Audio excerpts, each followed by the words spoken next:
There are tons of offers, so knowing how to actually get an offer accepted is such a critical skill for you as a real estate agent, and doing it well is going to separate a good agent from a bad one.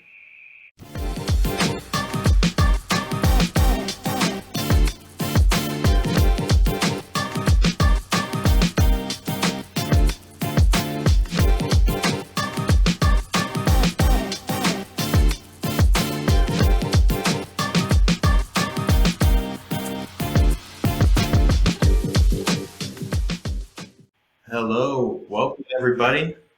Thank you so much for tuning in. We're here with Willie Miranda. As usual, we're going to go over some very what seems like basic knowledge, but this particular information and the way that Willie presents it can help real estate agents at any level. And what we're going to be covering is getting your buyer's offer actually accepted. So right now, obviously, we're in an interesting moment where inventory is kind of low. Particularly if you're in a hot market, you're getting multiple different offers on any listing because there aren't that many options. Now, of course, there are some markets that aren't feeling this kind of pressure as much as, for example, where I live. There are tons of offers, so knowing how to actually get an offer accepted is such a critical skill for you as a real estate agent, and doing it well is going to separate a good agent from a bad one. So that being said, it is 11 a.m. I'll go ahead and pass the torch over to Willie and just let you get going. Okay, sounds good. All right, good morning, everyone. Thank you so much for coming on our call today. Last week, or I should say last month, we did a presentation, got a lot of great feedback. Nick, you said we had tons of views on it as well, and had a lot of great feedback on the buyer process, right? And to kind of just fast forward to where we are in today's times here in real estate, you know, we're still in a very, very deep seller's market, right? Inventory is still low, and it's going to continue to be that way for a while. But the good news is that with interest rates being where they're at, things have slowed down. I mean, good news or not, things have slowed down to where it's been able to give more buyers opportunities to not, get in like in the first 5 hours or going to lose the house, right? They can actually, days on market have increased. Like here in upstate New York, we went from like 15 days on market to about 30 days on market. Looking at my Naples market updates down there, we're up about 50, up to 54 days on market, up from like really just a couple of days on market, 7 or 8 days. So that gives the buyers more opportunity to look at property. And I'm finding that a lot more buyers, if they still have to buy, they're going to buy, right? We talk about a lot of these buyers, just because the interest rates is high right now, there are other options down there. We can buy down the rate, which I'm finding sellers doing that. If you guys don't know what that is, definitely check with your lender. But that's where the seller will actually buy points to buy down their rate. So they can go from an 8% interest rate, right? We're pretty much at 8% right now, or pretty close to it, and drop it down to maybe a 6.5% interest rate. But then it escalates and goes up over the next 2 or 3 years. But it allows a buyer to get into that home. It becomes more attractive that way. And the seller doesn't have to drop 50 or 60,000 to make it work for the buyer, if you understand what I'm saying. So we're definitely in different times right now. But last month, I did a buyer presentation with you because I'm finding that more and more we're seeing agents not getting that buyer agreement signed. The loyalty amongst buyers has been at an all-time low because there are just so many different media outlets and different ways for them to access property that the value of an agent has diminished, right? Has actually dropped. And we want to make sure that we show value, we show that we can get the job done. And we talked about last week about being able to be that agent, present to them, let them know the difference between a seller agent and a buyer agent. And but the main thing at the end, we talked about negotiations. And that was something that I said I'd push into this month's training to show you a little bit about negotiating. When I'm working with my coaching members and my agents at Miranda Real Estate Group, there's 10 steps, or I should say 10 different techniques or things that I want to make sure that every offer, when they're going through, that they're covering to make sure that they have. because missing just one of those steps could be the difference of your buyer getting an offer accepted and not, especially when you're up against, 4 or 5, 6 offers. And the good news is that we're not seeing that, when we had 15, 20 offers on a property, but we're still seeing 4 or 5 offers on a property. So this is why I'm hoping if you take just 1 or 2 nuggets today to apply to what you're doing, you'll definitely find that this will be helpful in getting some of these deals done for you here in the near future. So with that being said, Nick, you want me to start and just go through and answer a couple things, or did you have any comments on that? Yeah, no, that's perfect. So go ahead and start your presentation. And while you're pulling up the slides, I will say to the audience, please, we encourage you ask questions whenever you have them.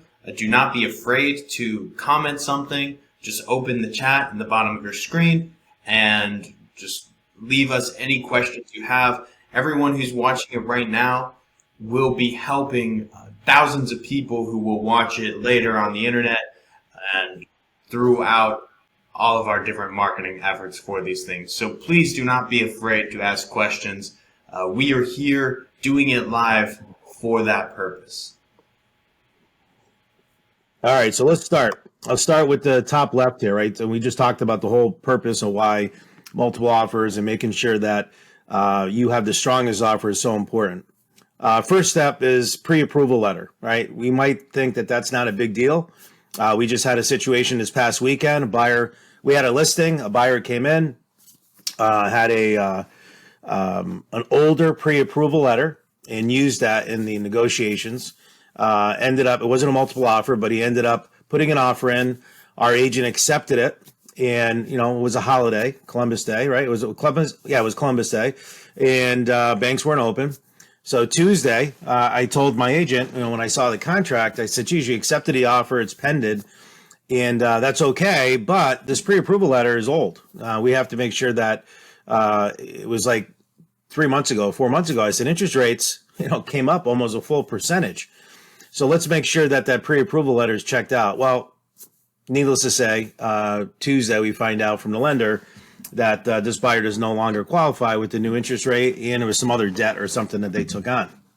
So number one, you want to make sure that you have a updated pre-approval letter, and you want to make sure you have that at all times, especially if you're going out on see properties on the weekends, because if you don't have that pre-approval letter and you're out there on a weekend and you're in a multiple offer situation, you may lose that sale because the buyer didn't have an updated pre-approval letter.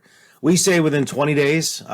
There's really no rule of thumb here, but with the interest rates changing so much and being so flexible, we've had some pre-approval letters come in a year from a year ago, and the buyer's like, well, I don't want to keep running my credit, but the interest rates have changed. And I just gave you an example where this was a $550,000 purchase that didn't go anywhere because their pre-approval was a difference of 1% on what they qualified for versus what the new rate is now. So that was, making sure you have that pre-approval letter, making sure that it's a reputable bank, making sure that it's not a pre-qual. Pre-quals are not even worth the paper it's written on. You want a pre-approval, and what that is, the difference between the two is a pre-qual is just the lender saying, okay, you make this much money, you have this much in debt, and you want to buy this amount of home. Okay, great. You're pre-qualified for X, right? And they take this letter, all right, based on the information that the buyer gave me, they're pre-qualified. They never ran the credit, they never verify their income, they didn't do any of these steps. So you want to make sure you always have a pre-approval letter that all of those things have been met. And myself personally, I like to call the lender and just verify, hey, I just got this great offer from Mr. Jones. Mr. Jones says that you're the lender, and we have a pre-approval here. I just want to verify, did you pull credit? Did you verify funds? Did you verify employment?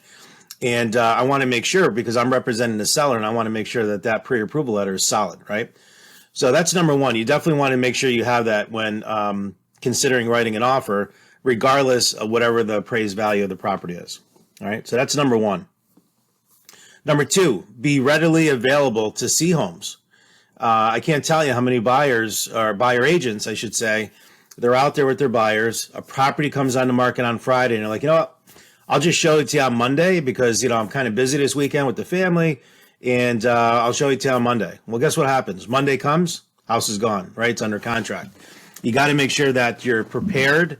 You have the pre-approvals ready. You have all the documentation that you need so that if your buyer is out there and they go to an open house or they go to, any type of pretty much open houses. But if they sometimes, some of these people have open houses on a Friday night or on a Saturday, you want to make sure that they're ready and that you can give yourself a head start in the process so you can go in early if even possible, right? So in other words, if it comes on the market on Friday, see if you can get in there on Friday before waiting until Monday, right? So it seems like the obvious, as Nick says, but I'm telling you, I'm seeing it happen all the time, and I even hear sometimes from buyers like, hey, I want to change my agent because I've lost 2 houses now because they're not quick enough, right? Mm-hmm. So you want to make sure that you're available to see homes. Well, and on that particular point, first I'll say it's more important than ever now because we live in an internet-driven, from the consumer's perspective, an internet-driven market where I'm sure you guys who have represented buyers before, a lot of them will actually come to you and say, oh, I was looking on Zillow and this one interested me, this one interested me. If they have a property in mind and you're not ready to show it and it goes off market, then that's going to look like you didn't do your job. And right, exactly. That's a great point. And on the open house note, I mean, keep in mind, those open houses, your competitors are there. They're the ones throwing them. If your client goes to an open house and you don't have a buyer's agency agreement signed, that guy is going to, or at least that competitor is going to try to steal that person from you, period. If they're doing their job. Yeah. So I mentioned that because just as an iteration of what Willie mentioned at the very beginning, definitely go watch that video if you have not seen it, if you were not at last month's meeting, because there are some great tips, and it is important to get your buyer's agency agreement signed, especially within this context. Anyways, go ahead, Willie. Yeah. No, great point. Great point. All right, so on here, number 3, compose a personal letter. I've heard now from, I don't know, it seems like every time I do one of these webinars or do a training, I'll hear someone say, well, aren't personal letters, or we call them love letters, aren't those illegal? And I'm like, no, where'd you hear that? And they're like, well, we heard through, whatever, another agent that these love letters or these personal letters are illegal. And I said, well, they're only illegal if they don't meet the fair housing requirements, right? We all know what the fair housing is, right? You can't talk about race, religion, sex, those type of things. But if you talk about the house, you talk about the condition of the home, you talk about, we've been looking for a while. We walked into your home. We just loved it. We loved the decorations. We loved the hardwood floors. We loved the size of the bedrooms. The backyard is something that, we were looking for. And, we really looking forward to the opportunity of you accepting our offer so that we can, take as good care of your home as you did. Nothing wrong with that. There's nothing illegal about saying that. But I will tell you this, and I've done a lot of these contracts. I reviewed a lot of these contracts, especially over the last couple of years. Think about it. You get 10 offers that come in or 15 offers that come in, and there's just sheets of paper, right? There's a mound of paper that you have of contracts and everything else. You want to make it really simple, and I'm going to show you a cover letter that we use with all the details of what that agent is looking for. But also, I'm going to give him a personal letter because I want that buyer to stand out amongst all the other buyers that are just a name and an address. That's all they are, a name and an address. So that personal letter, and like it says on here, most homeowners, their home is their prized possession, right? That lawn with all the lines just the right way in the backyard is their prized possession, and they take a lot of pride in that, and they've taken really good care of the property. Most people, not all. And they want someone else to take that, especially if they raised their family in that home, especially if they've been there for, 20 or 30 years. There's a lot of memories there, a lot of emotions. And it's not just who comes in with the highest price or the best offer. I've seen and accepted, being on the listing side, where I presented my seller 4 or 5, 6 offers, and they've taken sometimes the lowest one because of the love letter, because, they might have saw the person that came through, and said, you know what, this is exactly what we want a family to have it. Now, again, nowadays with cameras, a lot of these sellers have cameras on their home, so they're seeing who's coming to the property. And it's not all about the money. It's about who's going to take over that property and take care of it for them. So compose a personal letter. I'll give you an example. I think I have one here. Yeah, I have one that I will share with you. And you can even give that letter to your next buyer and say, here, come up with something like this, right? And let them write it out. And then just make sure that you prove it or run it by your broker, that it's a fair, that it's compliant and it doesn't violate any fair housing situation or wording for fair housing. All right, number 4, offer over asking price. People are like, why are we going to do that? Well, this is why. And I'm not saying offer over asking price at every home you see, because what if a house is already $100,000 over asking or priced too high? We don't want our buyers, paying $150,000, $200,000 over what it's worth. But in this market, for the most part, you're finding properties that are relatively priced properly. You'll know the ones that are there. If you're a good agent, or you have, maybe if you're a newer agent coming into the business, and you can have someone look at the comps, take a look at it, you got a fairly good idea, right? If you're going to be looking at a $400,000 house, if it's really worth $400,000, because you're going to be able to look at the other comparables and see what's out there. So in this market, sellers often price their homes a little aggressive to indicate a bidding war, right? We're seeing, like, I always tell my sellers, hey, listen, there is a ton of people that are out there looking for properties. What we don't want to do is we don't want to list this thing at $450,000.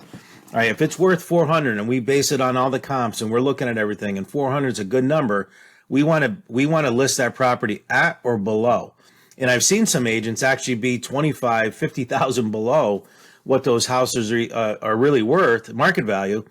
And this is where we generate that bidding process, right? It looks like a frenzy, because now buyers looking $25,000 increments. And if you can go 2 layers down, I'm not saying to do this on every property, but what you don't want to do is you don't want to overprice listings. So if you find a house that's priced right, or you feel it's undervalued, more likely it's a strategy that the selling agent is using.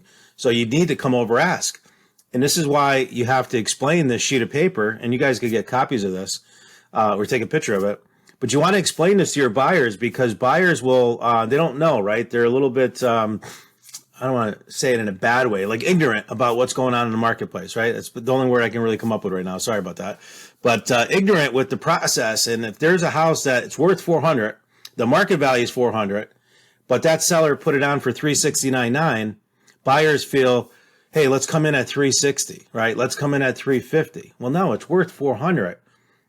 So if you really want this house, we're going to have to go above the $369,900 to get a really good offer. And there's some strategies that we can use, I'll tell you about here in a second, with escalation clauses that will help us.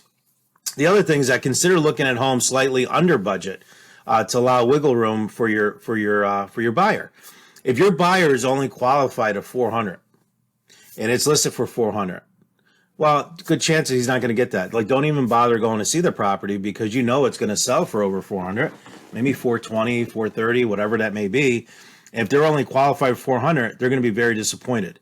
So what I tell buyers is, let's look at properties at $350,000, $360,000, that range, because we can always go up to get to our $400,000 in case we have to offer over asking price, right? And then on here it says sometimes you should offer above what similar homes sold for to prompt, to get other offers. So, you got to look at what the other properties are sold for, and you can see with the history in the MLS, if a property listed here sold for that, and you kind of see a pattern of that, you're doing the right job for your buyer. Okay. So number 4, be prepared to offer over asking price. Next one on here, escalation clause. An escalation clause, I've had people say this is illegal as well. I've had agents say to me, hey, we're not accepting any escalation clauses. Just give us a straight offer. Okay, well, this is a straight offer. I'm giving you an escalation clause. So in certain circumstances, an escalation clause can be a great tool to raise your chances of beating other offers while ensuring that you don't have to overpay.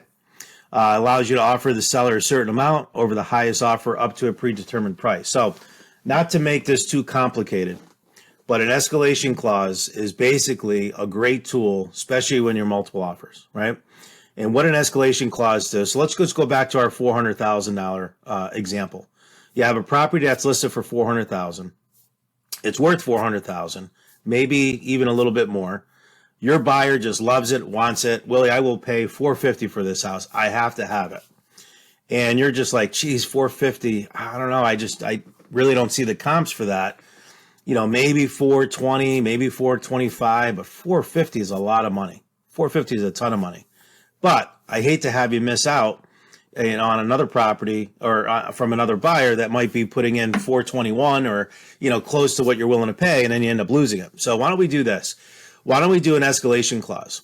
We'll write a full price offer at $400,000, full price offer, but we're going to add an escalation clause in there that says we are willing to pay $5,000, $1,000, $25, it doesn't matter, $5,000 over your best offer up to $450,000, right?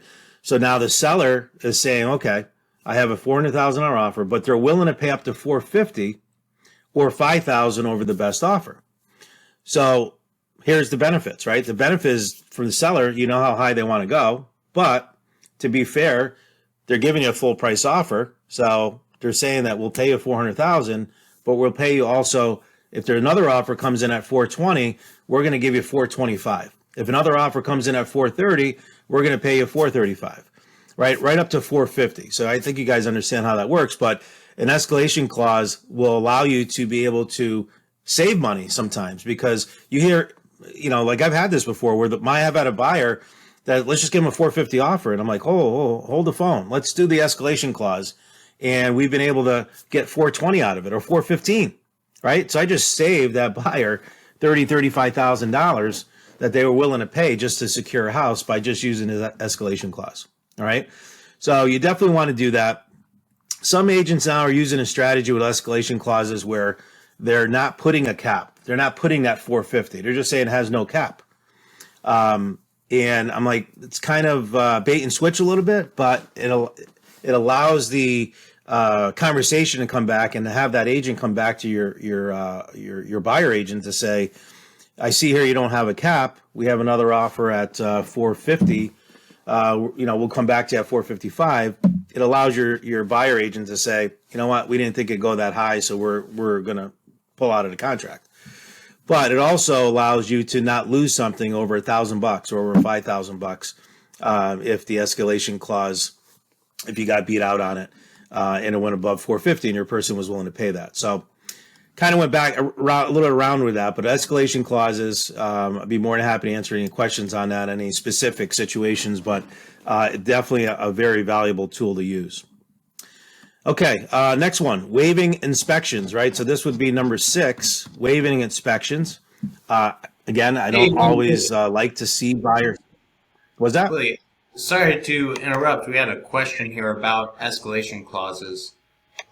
And Yep. I just wanted to, before you moved on to the next topic, Tom was asking, what's stopping the seller from just saying that they have an offer, even if they don't have a particular offer? Great question. And I think, can you see my screen with the different clause? Yes, we can. Okay. So in here, let me see where it is.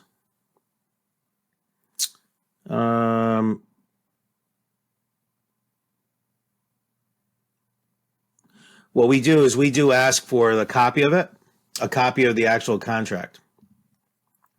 So in other words, if you really did get an offer of $420,000, that's great. We just want a front page copy of the other offer just to confirm that. And I've never had any problems with that. Okay. I thought it was in a language here in the escalation clause. I believe it is in the language on here, but I just don't want to read this whole document on here. But this is really what the form looks like. An escalation clause, you put the date of the offer, the property, seller or buyer information. Here's where you say that,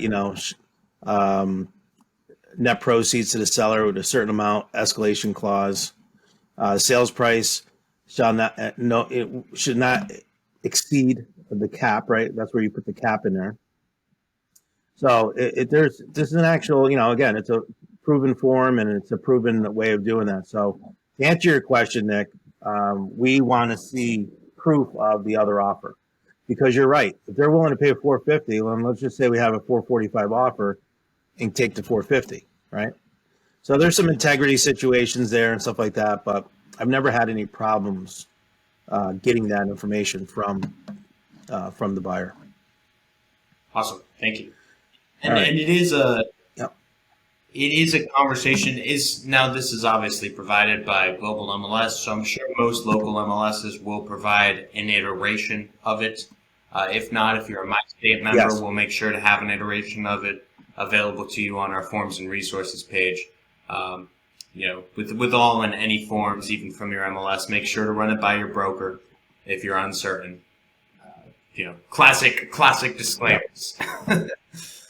Yep, absolutely. All right, number 6, waiving inspections. It is what it is, right? Like we never recommend it, but there are times where it made a difference, and a buyer was able to get the home because he waived inspections or she waived inspections.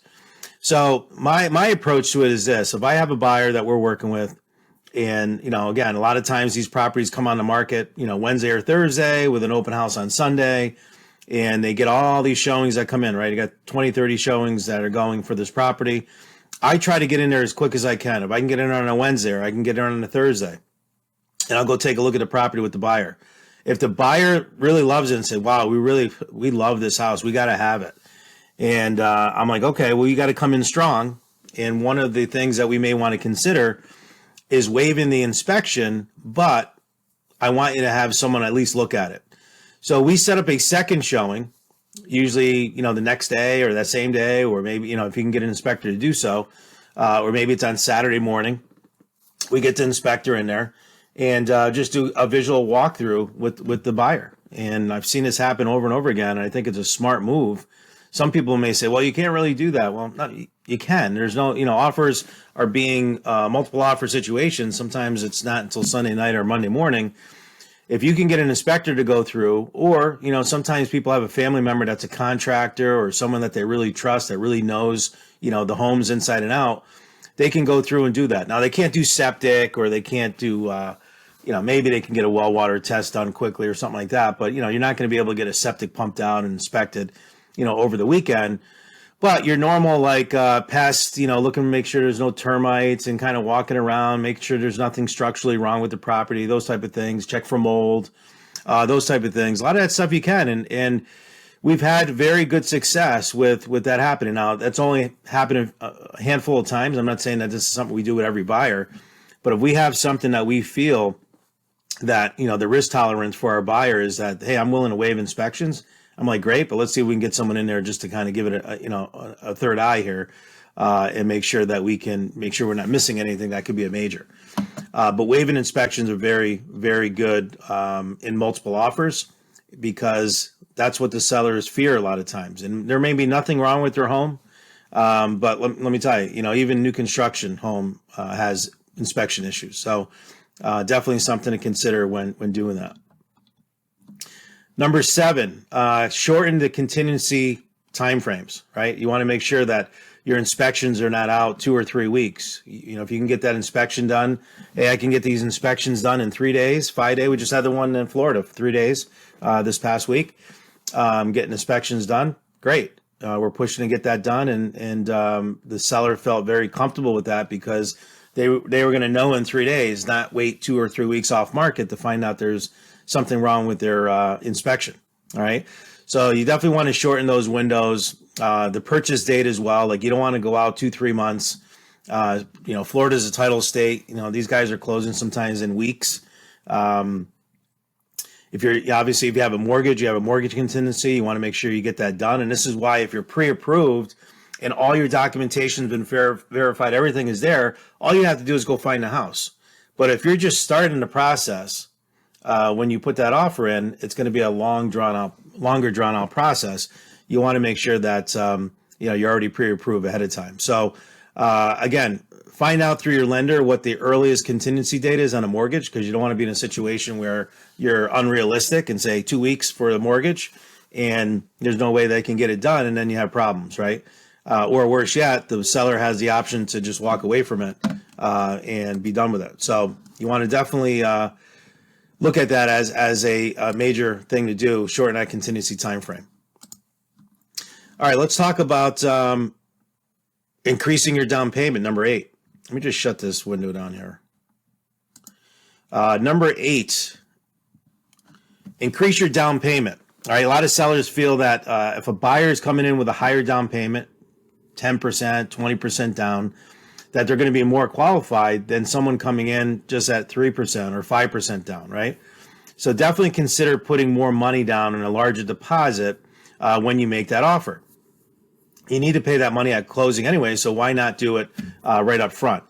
And, in Florida, I learned, like when I bought my house down there, I'm used to upstate New York, we put 1%, 2% down. Like 3% is a lot, right, to put down on a property. Down in Florida, it's like 10%. Like if you're not putting 10% down, you're not even like considered. Like they laugh at you, right? You put 1 or 2% down in Florida, they're just going to laugh at you. So coming in with a solid offer, we just had a $400,000 offer come in the other day. The guy put $25,000 deposit down. He was serious, right? $25,000 deposit. So guess what offer got accepted? There was great terms. It was a cash deal, no inspections, $25,000 deposit, and the seller was very, very happy. So that's something you want to look at too. Stop the $1,000 down, $2,000 down, $3,000 down. You're not gonna show up serious, and you're gonna get beat out if you're competing against someone that's listening to this and knows that they need to put 5, 10%, 20% down on some of these deals. All right, number 9, be flexible on the closing date. This is something that a lot of sellers right now, especially these sell buys, where they're selling and they have to buy something. It's crazy, right? Because they can't find anything to go to.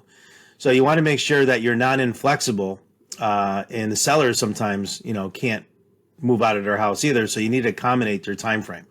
And like I said last month when I did the training, as a buyer agent, when you're putting an offer in on a property, you want to call that agent. You want to have a conversation with them and just say, I just showed your house over on 123 Main Street. It's a great home. My people really like it, considering making an offer. Let me ask you something. What's important to your seller? What's very important to your seller that would make my offer stand out better for them? What are they looking for, right? What do you mean? Well, what are they looking for as far as time frame? Do they need more time in the home? Are they looking for a property? Are they relocating? Those type of things. So if you're working with a decent agent, they'll tell you, or some agents will be jerks about it and be like, I'm not telling you my position of my seller. Okay, whatever. I'm just trying to find out what they're looking for, right? And you'll be surprised at the information that seller gives you, and you can make it flexible. Sometimes they want to leave all the furniture. I had that not too long ago. Really, the buyer, they're out of state already. They don't even want to come back. They want to just include all the furniture, include everything, and they want a quick close. Great, right? So now we know how to structure our offer. If I come in there with a 90-day close and they have to take all their stuff out, you think they're going to be happy about that? It has to be broom swept? Absolutely not. So my buyer comes in and says, you know what? Just leave everything. Just go. Don't even come back. We'll just wire you the money. Right? Made it really easy, and ended up getting the offer because they were accommodating for that seller. But that conversation would never happen, is what I'm trying to say, if you didn't call that agent to find that out. Right? So making sure you're flexible on closing. I even have some buyers that will close and rent back, or just give the seller 30 or 60 more additional days to move out, because they want to give them more time to find something.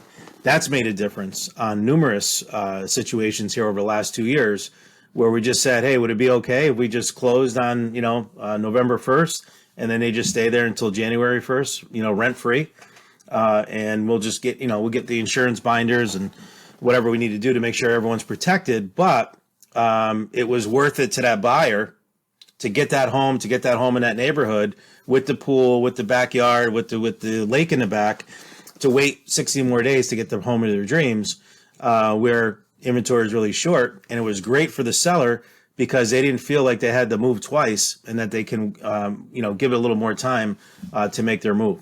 All right. So being flexible on closing date is another great thing for you guys to know. And then the last thing is, use of occupancy agreement. Consider allowing a rent back. Sometimes, and I just said that, right? So you guys you could do a free 60 days, free 30 days, or you could charge and do a rent period back, right? Usually it's what their mortgage is. So I just had one down in Florida now that $5,000 or $5,300 is their rent, their mortgage payment. They're going to buy the home. $5,300 a month is going to be their mortgage payment, and they're going to be leasing it back for a month.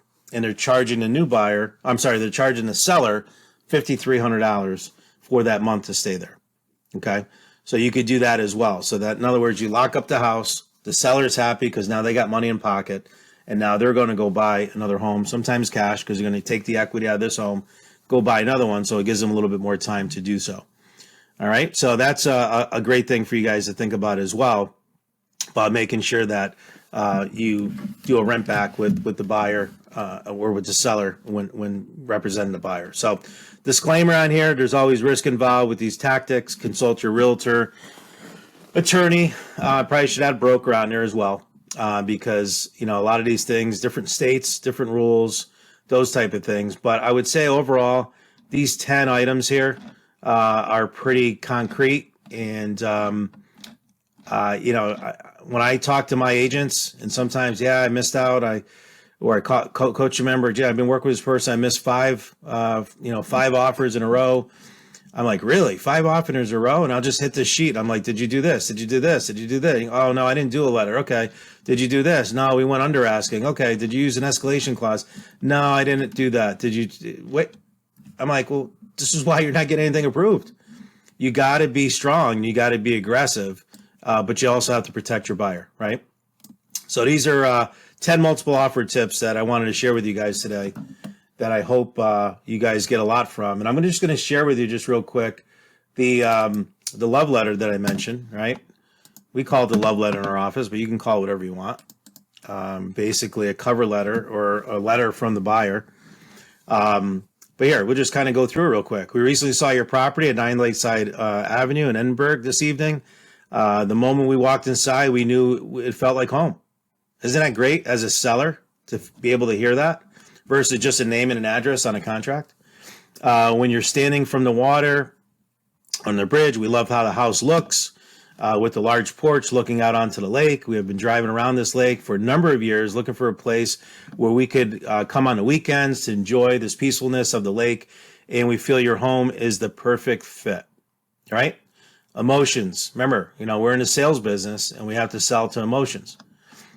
We love the layout, the character of the home, the wood, the paneling on the floors, and the ceiling. When you stand in the living room looking over the porch, the view is just incredible. We're so thrilled that you don't have to cross the road, walk down a steep path, or inclined to get to the water. It's just a short walk from the house. If our offer is accepted, we will be sure that the home is taken care of, loved, and used for years to come. Thank you for taking the time to read this and review our offer, Dawn and Bob. All right. Very simple. This is not illegal. There's nothing wrong with this. There's no fair housing restrictions or violations here. It's just telling the seller, you got a great home and we're going to take care of it. And here's how we felt when we walked through it. That's it. We're not talking about dogs, cats, their family, their religion.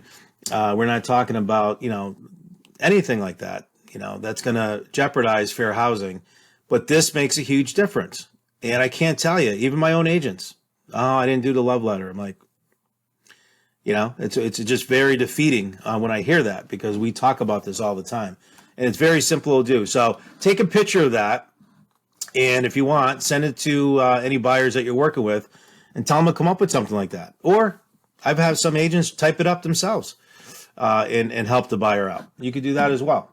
But again, it has to meet fair housing requirements. All right, so we went over the escalation clause. Here's a checklist for submitting offers. And I'm going to try to blow this up a little bit for you guys. All right, so we just have a little checklist for submitting strong offers. We want to make sure everything is complete. So before reading all these bullet points, just listen to this. When you're there's nothing more frustrating that from a listing agent perspective, that when I'm listing a home and I get 10 offers that come in, that I have agents send me 3, 4, 5, 6 different emails with all piecemeal stuff, right? Like, here's the contract. Oh, here's the last page. Oop, here's the disclosure. Oh, here's the pre-qualification letter. Oop, here's the proof of funds. And I got like 6 emails from the same agent. You want to make your packets crisp. You want to make them clean, and you want to make them look as professional and as easy as possible.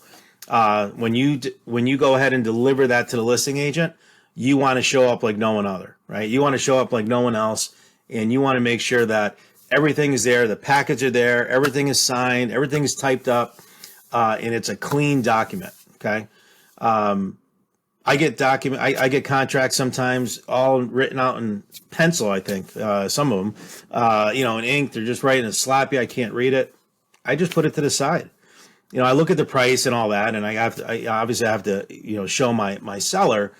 But if I see another packet come and it's just equal, terms, I'm going with the packet that's nice and neat. I'm not going with the other one, because if this is how you present offers, then this is how you're going to handle this whole situation, over the next 4 to 6 weeks, on how you're going to, be working with it. I just know it's something that, again, we've done over almost 14,000 home sales, and I've seen it. And the ones that come in sloppy are your worst nightmares. These are people that are unorganized. They don't know what they're doing half the time, and it's just a mess. So coming in here with a nice, strong submitting offer, this is for you. And you can go through, like, what's the full agent, report of the property, right? So this is something that we get off the MLS. Love letter to the seller, check. Escalation, check. Contract, you want to make sure you have the contract, purchase for sale, check. Disclosures, check. PCD, property condition disclosure, check. Lead-based paint, carbon dioxide, any affiliate documentations, other company affiliates from the other side. New York housing, this is a New York checklist here. Anti-discrimination disclosure, check. School property and taxes. Make sure you verify that, guys. Nothing works than representing your buyer, taking the property and school taxes that the listing agent gave you, only to find out 6 weeks later, when you're getting qualified for a mortgage, that the taxes are $5,000 more because you didn't, there was a veteran exemption or a senior star exemption or something like that. Make sure you have those documented. Call the town to verify for your buyers. That's a big one. Pre-approval, right, or pre-qualification letter, but make sure that you have this done prior to. Sometimes you can't get a pre-approval in time, so that's where a pre-qualification letter comes in hand. I don't like it. On the listing side, I want those pre-approvals. If it's an FHA, VA, make sure you have that. Make sure you have a copy of the deposit check, and then email the agent with the attached offer the following email. Okay, now this is hard to read, so I'm going to give you guys a copy of it right now. Let's see. Here's an email. Here's an example. Let me bring it into the frame here. Guys want to definitely take a picture of this. Okay. This is going to the listing agent. Now I have a nice packet, clean information. Attaches an offer for my buyer client for your listing at 123 Main Street in Clifton Park. Please see below for a summary of the offer. You want to give them a summary. Purchase price $500,000 with an escalation clause of $5,000 over your highest offer up to 5.25. Mortgage type is going to be conventional through Chase Bank. The buyer has no other contingency, so they don't have, any type of, contingencies with inspections or other contingencies that may put on there. Closing date is December 1st, but buyers can be flexible with this date. See how we put that on there? Buyers can be flexible with this date because we don't want a seller to look at this and say, well, I can't do it by December 1st. Let's go with the other one because they're going to give us more time, right? So you want to put in there, buyers can be flexible. Deposit, $25,000 upon acceptance. We can drop off the check at your office, or we could wire funds, right? We can do that as well. This example here, I think they wanted it dropped off per their instructions. Inspections, we have the date listed as October 20th. However, we will be scheduling them as soon as possible once the offer is accepted. Please confirm receipt and let us know if you have any questions. Please confirm receipt. If you don't get a receipt from your listing agent that you send this packet to, you don't get a confirmation they received it, just call. You need to call and text them. Hey, just want to let you know I sent it over. Did you receive it? And you'd be surprised how many people say, no, I didn't get it. I didn't get it. I didn't get it. Okay. It's in spam. Oh, they take it out of spam. Oh, now I have it. It was in my spam. And the reason why I say that is because I've been the victim of that, where I've sent an offer. I failed to call the listing side thinking they just got it. And then I didn't hear anything. I saw it pending on the MLS. I'm like, what is this? Pending. I sent an offer in. I called the agent. He said, I never got an offer. I said, I sent it. Here's the date. Here's the time. Here's the email. Never got it. It was in his spam file. Right? So whose fault was that? It was my fault because, again, I didn't confirm receipt. And on that note, that could really happen to anybody in this scenario.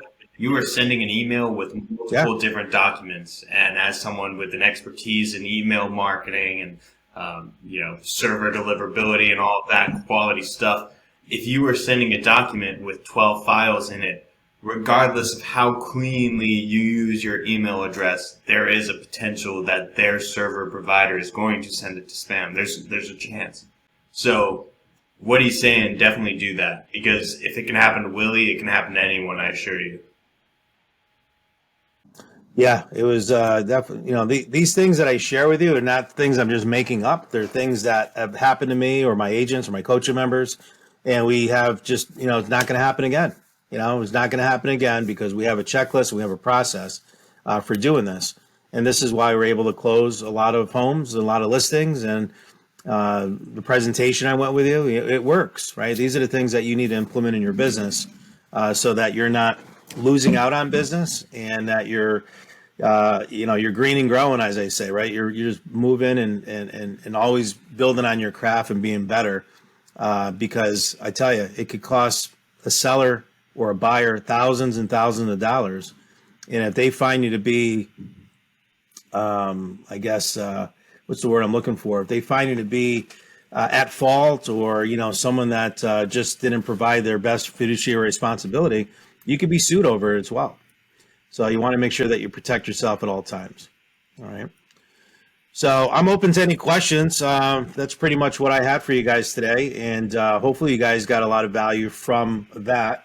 I know that we went over a lot of different things on there, but hey, real estate is not hard, but it's not easy either, right? Like this is why we get paid. We get paid the big bucks, as I tell my agents, is because you have to make sure you're on top of this paperwork and that you're following up with people and, you're dealing with all kinds of personality types too, and you're working 7 days a week. So, but if you have the right process, checklists, and everything that I just share with you guys, your chances of getting an offer will be much better. Willie, is that checklist available on your site or not that one in particular? I can send it over to you now when we hang up, Nick, and whatever, if you want people to reach out to you directly or there's somewhere on your site that you guys post it for the people that are on the email list, more than happy to do that. Okay, perfect. Thank you. Yeah, because that checklist is huge. And the last few months, we talked more on the buyer, especially because the industry has all of these changes going on. And I think NAR officially said that they aren't going to, I'm not a lawyer, but I'm pretty sure that they don't require co-brokes anymore. Is that how you understand it, Willie? Well, All right. Yeah, there's really a little early in the process on that, but that's where they're going. But there's some litigation out there right now that are indicating that if we don't have a buyer agreement, you're not going to get paid. So stay tuned. Yeah, so getting it signed, showing things like a checklist, for example, to a buyer is a way, because a lot of buyers, especially as you're working with younger generations, as the people in their 30s and 40s are, getting heavily into the housing market, there's going to be some hesitance of why can't I just go on Zillow? But if you show them, if they see that to-do list, it is clear why they need you. It's clear why they want you. It's clear why you're going to provide value to them, right? So having those tools and resources and having the knowledge and the expertise, even on things that seem basic, is extremely important. So true. Yeah, it really is. It really is. So I'm gonna create a Dropbox link for you guys right now, and I'll drop these folders in. So if you guys stay for a few more minutes on the chat, you'll be able to download that, Yeah. so you guys have it. And if you have any questions, you can reach out to myself, Nick, or Bruce, and I'm more than happy to help you guys. Yeah, Absolutely. I apologize. It seems like my mic has some odd feedback, but we did get a brief question from Heidi that's not necessarily content related. So to see last month's presentation, you can find that on our YouTube channel. You can find that on our site. Go ahead and put your email address in the chat, and I'll make sure to send you direct links just to make it as easy as possible for you. And that goes for anybody who's watching. If you want this content or last month's content emailed in the chat, go ahead and put your email address in. I'll make sure you guys get it. All right. Were there any other questions? So I had a question regarding just buyer's agency for you, Willie, or just working with buyers in general, which is when you're working with a buyer, before you get that contract signed, how often do you recommend your agents reach out? Because for the most part, most agents, it feels like they're just throwing them on their drip campaign, saying, okay, every week we'll send them properties in the area. Because a lot of the leads, the way they come in, you don't want to dedicate that much time. But what's your recommendation for getting a buyer to the stage of actually wanting to meet you?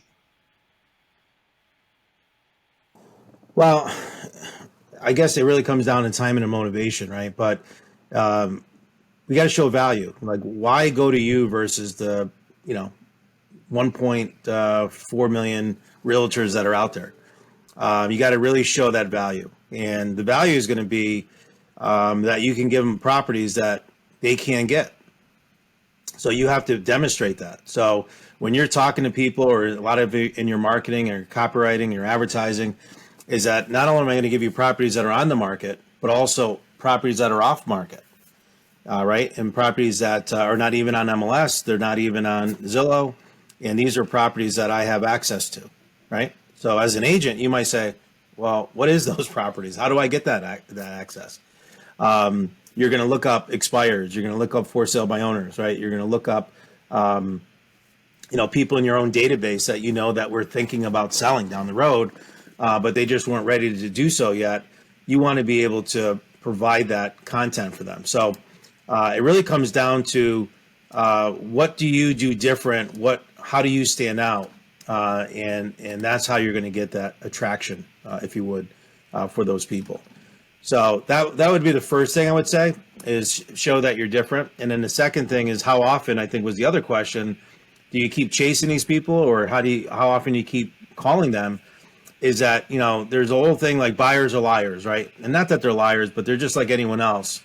We're salespeople, and real estate agents are perceived as salespeople. So what happens when you go to a shoe store, right? And you're just kind of walking through the mall, and you need a pair of new sneakers, but you don't know what you want yet. And you're just kind of looking, right? You walk in, and right, the salesperson says, hey, can I help you? And you're like, no, I'm just looking, right? But you need to buy a pair of shoes, but you're just looking, right? So they kind of back off. Well, I'm here if you need any questions. We have to kind of do the same thing, but we also need to know that when they say they're not ready yet, or no, I'm not looking to buy yet for maybe another year, that chances are they're probably don't know. They don't know yet, but they're lying, right? They are looking to buy something if they find the right thing. So we have to make sure that we're staying in front of them. So if you know what their timing and motivation is, like, I need to buy something, I need to relocate out of the area, or I need to get my kid in this school district or whatever, then you need to capitalize on that and stay in front of them and just keep putting stuff in front of them that they can't get access to. So you show the value of what you're able to bring to the table. Thank you. So that would be, my recommendation on that. Yeah, that's a huge tip, because it directly addresses what a lot of them would be thinking if they're playing hard to get, which is, what do you bring to me? Well, I bring to you the ability to get properties that you wouldn't be able to get otherwise. That's exactly what they need to hear. That's exactly what they want to hear. And developing that Exactly. skill as a real estate agent And it's a double whammy. If you're going after expireds, if you're going after FSBOs, you're also working on getting the listing side of the transaction too, and that's the core of business. I mean, if you're doing those activities, and I think Willie mentioned it on a handful of months ago, that presentation about getting business, what activities to actually do to get business, and it is looking for FSBOs, calling on expireds, trying to get all of the listings you can. So that was a great response. Thank you, Willie. Yeah, and if you guys would just do me a favor, those that are on the call, click on the link in the chat and see if that opens up the documents that I went over today. You guys could hopefully see that. I don't know if you can on your side, Nick or Bruce. Yeah, Bruce, can you click on it? I would, but I'm pretty sure my connection is the host connection. So I don't want you guys to get laggy because I go to some other window. Oh, we got confirmation. All right. Tom said it works. Okay, good. All right. So there you go. And I guess for those that are watching the replay of it, Nick, you can maybe make that available to them a different way, or maybe they email out to you or whatever. To get I can include that link in the description below if you're watching on YouTube. If you're not watching on YouTube, just click the link that you are watching on to be sent to YouTube, where you will find the link in description. All right, perfect. Any last questions? Otherwise, we'll wrap it up 4 minutes early. So next month, I'm working on a very good geographic farm presentation for you guys.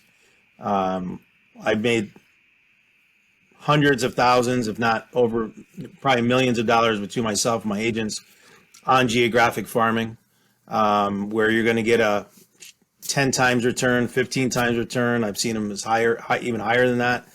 But in today's time, for us to go after listings, direct mail still works, right? Direct mail is something that being in that mailbox and giving them right valuable information to get them to call you, the return on investment of that is strong. And it's something that we really doubled down on this fall.